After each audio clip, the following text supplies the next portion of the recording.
What's going on, guys? So today we're looking at the latest edition of the world's cheapest knife, or in this case the $3.87 knife from Walmart. This one again by Ozark Trail.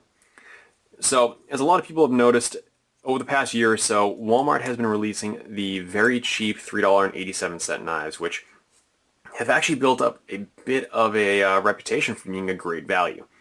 This is one of the latest ones that I found, again with a more of a plastic feel to it on the scales this year. I don't think this is actually G10. But again, it's not a bad little knife for $3.87. Now, a lot of people have commented on my last video that they can't find the original $3.87 Ozark Trail knife. And that's really disappointing because this is actually the best one that I've found to date. It is a lot more heavy duty than anything that I'm seeing this year. It's a lot more smooth of a knife, and the action is just very nice to it. And I really enjoyed having a lot of these knives, and if I can find any more in my local Walmarts, I'm going to buy a few more just to keep on hand. So if I break them, I wear them out, I have some spares to keep abusing with these. Now, this year's, they came out with a whole nother series. Now, first thing you're going to notice, this thing is a lot smaller. Try to move that in a little closer for you. Holding them up side by side, there's a decent bit of extra material on the original compared to this new one. Smaller blade, smaller handle. Now I will note that there are several other knives that they came out with at the same time. This one is the one that I felt looked to be the most robust and the most consistent with the quality they've been putting out in the previous year. And overall, I've been pretty happy with it. The lockup is pretty solid. It does have plenty of room to move in on there. The blade centering is not half bad. It's a little bit off to the side there, but for under $4, I can't complain in the slightest. It's a little bit stiff on the flipping action, but with a little bit of use and maybe a few drops of oil, that'll clean right up. The scales do feel a lot cheaper than the original version. These, I believe, are true G10. I think these are just a cheaper plastic, but I cannot say for sure. Again, the material is once again a mystery material on the blade steel. It has been holding an edge pretty well. I haven't noticed a consistent difference between this steel and the steel on the original, other than the fact this is more of a stonewash finish.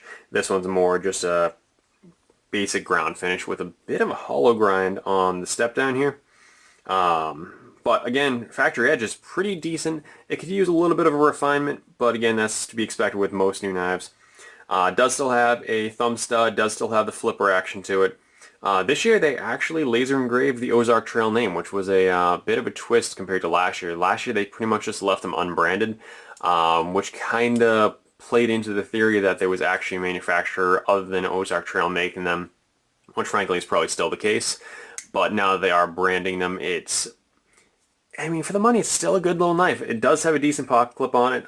Compared to the last year's one, they changed the style. They went more to the standard, just basic bent piece of metal versus this one, which has a little more styling to it with the hollowed out piece of metal in the center.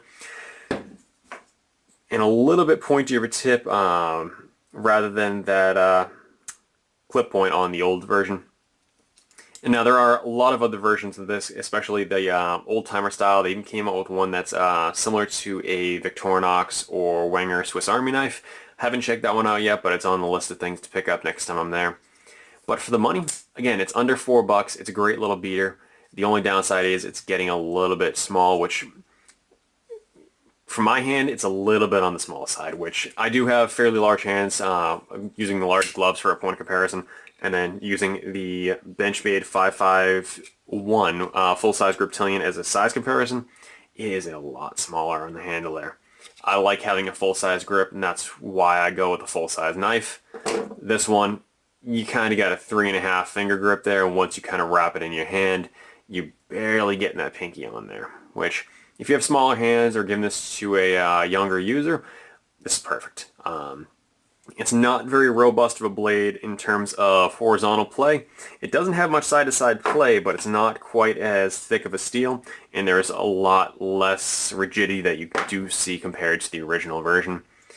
But again, for under $4, this is a great little spare knife, beater, abuser, something you don't want to use your good knives for, that you know you're going to use it in improper ways. You're probably going to snap the tip off of. Great for tossing like a tackle box inside an extra backpack, things like that. So if you're looking for a good cheap knife, for the money you can't beat them, and unless these things go downhill even more next year, I'll probably be recommending them again next year. But in the meantime, if you have any questions, put them in the comments section below, and as always, please make sure to like, comment, and subscribe.